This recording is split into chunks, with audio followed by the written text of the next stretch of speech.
Getting into this episode of GH, Lucas need to go his ass somewhere because I'm getting about tired of him. Like, seriously, I'm getting so sick of Lucas whining. Like, I love how Sonny was putting him in his place. Like, listen, next time, don't involve the cops in my business. Because I keep trying to say, like, at the end of the day, the only reason Lucas keeps getting this type of pass is because of who his sister is. That's it. If it wasn't for that connection, baby, Sonny and Jason would have had to, they would have had to send the boys on him. Like, I'm just saying. Because all that snitching and threatening to snitch, that's a no-no in that world. That's a no-no. You can't step to a mobster and say, oh, I'm going to go to the cops. You say that, you just signing your own death warrant at that point. That's exactly what you're doing. So Lucas is getting off quite easily here, and he needs to back off. You know, he keeps bitching to Carly about it. Carly is not going to be on Lucas's side totally on this. Like, she's just really not. Because at the end of the day, she needs to accept her choices. I'm glad, you know, she can look at it like that because you made the choice to be in Sonny's world. You married him a gajillion times. You had children by him. Y'all share grandchildren. That's a choice that you made. Those are your choices at the end of the day. So to sit there and blame Sonny for every little thing, it gets redundant. But what Lucas needs to do is he needs to understand at the end of the day, everything's not is not as black and white. It's not cut and dry. You know what I'm saying? Marco is involved due to his father's foolishness. His father came to a town messing with an establishment that's already been here. These are the consequences. Marco just unfortunately has to be a part of those consequences. It is what it is. If Marco doesn't want things to happen to him, then his father needs to know his place and know his role. But I'm pretty sure it's going to be more. You know what I mean? It's not going to stop. You know, and when Sonny went to go see Marco, at the end of the day, Marco needs to stay out of his father's affairs, you know, or talk to his father at the very least and let his father know, like, yo, you need to cut it out because I got kidnapped because of your foolishness. What's going to happen next time if you retaliate? Because we all know Sidwell's going to retaliate. He's made that abundantly clear. So this war is going to continue.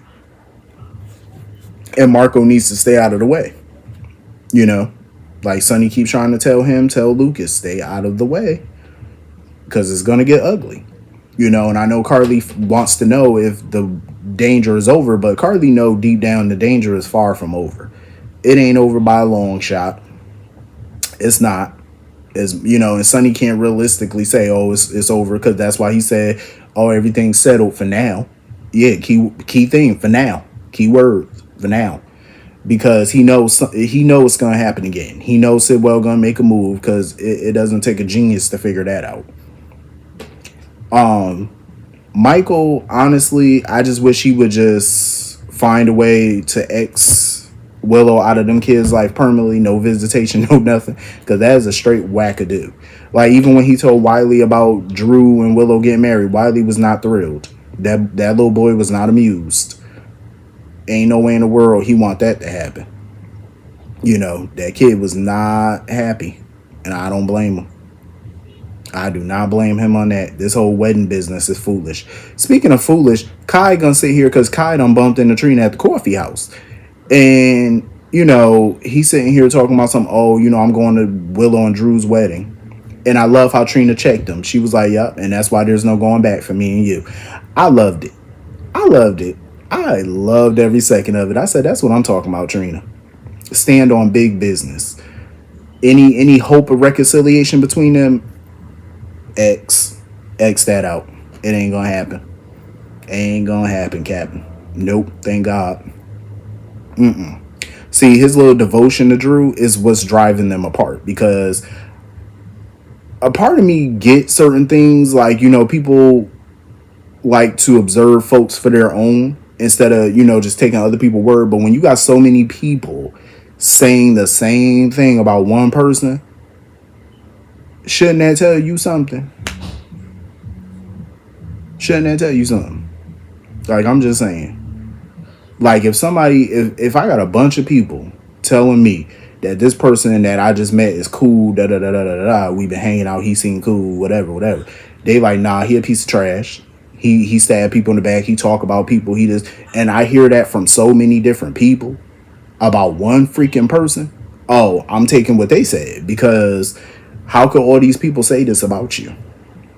Even though I'm the type of person, I do like to see things for myself a lot of times, and I probably still would. I would still, try to see it for myself, but I'm gonna take what they said too, and I'm gonna go looking for it too. I want to see if what they saying is true. I'm gonna put up a test or something, But Kai, it's like, come on.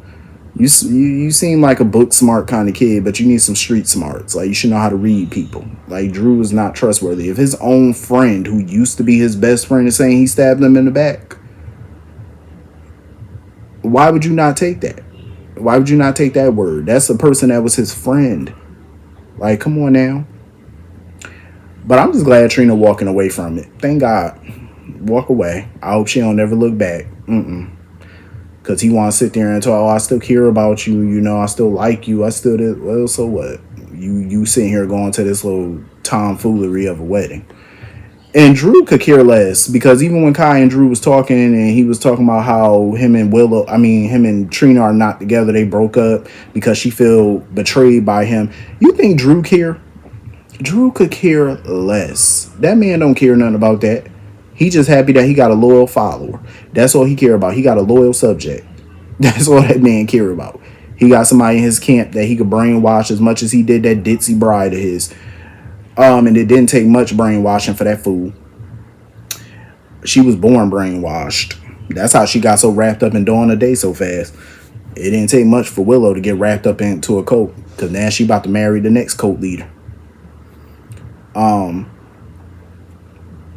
I was so appalled. I mean, I get that, Alexis is going to this wedding because of Scout. I get it.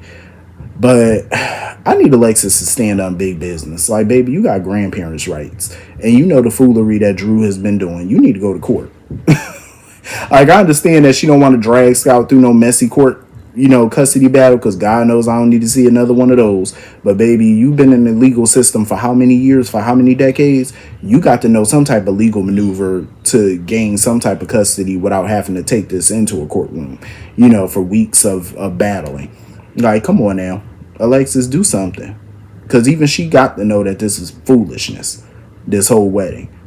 And, she's talking about she hoped that Drew, could put Scout's happiness above his own. No, he can't. This is the first time we've seen this man with his daughter in a month of Sundays.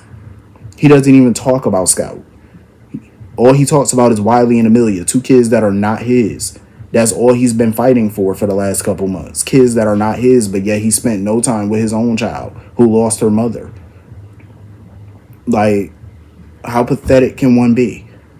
And then they got a nerve to write it in there for Scout to ask Willow, oh, can I call you mom? I lost it. I said, oh, no. No. Willow talking about, oh, you can call me whatever you want. I'm not trying to replace your mother. Bullshit. Yes, you are. Bullshit. You are. You just saying that to appease the child, but you will be. You're going to be walking around saying how that's your daughter and all this, like you gave birth to her. That's exactly what Willow going to do. As if you was up there pushing that child out your woo-ha. No, that was Sam McCall. That's the one that pushed her out, not you. But she going to act like it soon once that ring get on her finger. Little witch. This whole wedding just seemed like a mockery. It's just, they just running amok. Running amok. Even Obrecht not here for it. I love the little banter between Obrecht and Liz. That shit was funny. But that whole wedding just looked dark to me. When they went to the church, it looked so dark in there. I say, yes, the darkness is befitting for that nuptial. Very befitting. It looked a hot mess. I just couldn't take it. But Lisa was clocking it, though. Lisa was clocking Willow's mess, because Lisa, she could see the devil in Willow. She could see it. You know how we could see normal people as normal? Like, we see him, like I see you, you see me, we look normal, right? Or I don't see you, but you know what I mean.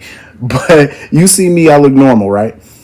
And if I see a person, they look normal. They like a regular human. But you get certain people, they could look at a person and that person is not normal looking. They look like a demon. You kind of see the real demon in them. I think Lisa can see that in Willow. She could see that she's not the Willow that she remembers. That's a whole different person. Whole different person. And she sees it. She knows that Willow has something to do with Sasha and the baby leaving the country. She know it because she even pointed that out, how happy Willow is. She was like, oh, she was just as happy when she found out Sasha and the baby was leaving. And Nina started putting two and two together. That's why Nina couldn't even be in that room no more. She had to leave. And when her and Ava was talking, she told Ava, she was like, I think Willow, I believe, that Willow could have had something to do with Sasha and the baby leaving the country. See, Ava was trying to play devil's advocate. Ava was trying to come up with all different excuses as to how, that couldn't be, or maybe there's another excuse for another reason. Nina wasn't buying it. She was like, I ain't got proof, but that's just how I feel, that she has something to do with it. Nina was so done. She was like, nope, I'm done. She said, I'm done. I'm finally done. So anyway, Porsha got her resignation letter. She ready to step down as co-chief of staff. Curtis is still trying to talk her out of it. He said, we still haven't exhausted all options yet. We still got something. We still got another card to play. But, Porsha at this point is just ready to give in. She's ready to take her consequences because she knows that once Drew and Willow get married, there's no stopping him. There's no stopping him from continuing to blackmail her, demand things of her. It's going to keep on going, And Curtis pretty much, he was like, listen, I got a plan. He was like, I may have to betray a friend to do it, but I got a plan. Because when Trina came in there, Porsha was going to tell Trina the whole truth. Curtis stopped her. Talking about, oh, we just want to be there for you, for Kai, and, what's going on for you, with you and Kai and whatnot. I'm like, Curtis, why would you do that? Why would you stop her or interrupt her from telling her the truth? And I was pissed that when he left, Porsha didn't continue that conversation of what she really wanted to tell her. I was pissed because I'm like, no, tell her. Because it's going to come out at some point. Even if you neutralize Drew, it's bound to come out. Tell her so she could be prepared and she knows the whole truth. And she don't look at y'all like y'all constantly lie to her. You know what I mean? Because let's be for real. Porsha was doing all of this initially because of Trina. She was trying to protect her. So why not tell her the whole damn gun truth? Tell her the truth. I was so pissed. I'm like, man, if you don't tell her the real. So Curtis went to go see Willow. And Willow was just being so indignant as usual. Just being her natural rude self. She didn't want to hear nothing Curtis had to say. But Curtis was like, listen, your mama was banging Drew last summer. I'm actually glad he told her. I am. I'm glad that little tidbit came out. It's about time. I said, hallelujah. It is about time. It needed to be said because I was so sick of that secret lingering around. It needed to be said. I know that it's going to have a major impact on his friendship with Nina, though. But Curtis felt in that moment he did what he had to do. But I know Nina going to be pissed when she find out. But then again, it should have came from Nina months ago.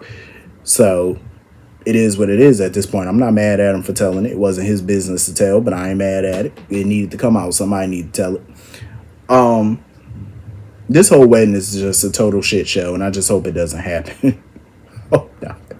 I hope not, because even Alexis was trying to tell Drew. She was like, can you please, as far as moving and stuff like that, why don't you just wait until you're sure that you're going to move before telling Scout that you're going to move? Because that little girl done been through so much upheaval since her mother died, and it's just been a lot of movement. It's been a lot of change for her. So I'm glad Alexis at least told him that. But Drew not going to listen. He ignorant, even though he agreed to, but he's a fool. But anyway, that was pretty much the whole episode. Hit the comment section. Let me know what you all thought. I will see you all later. Peace.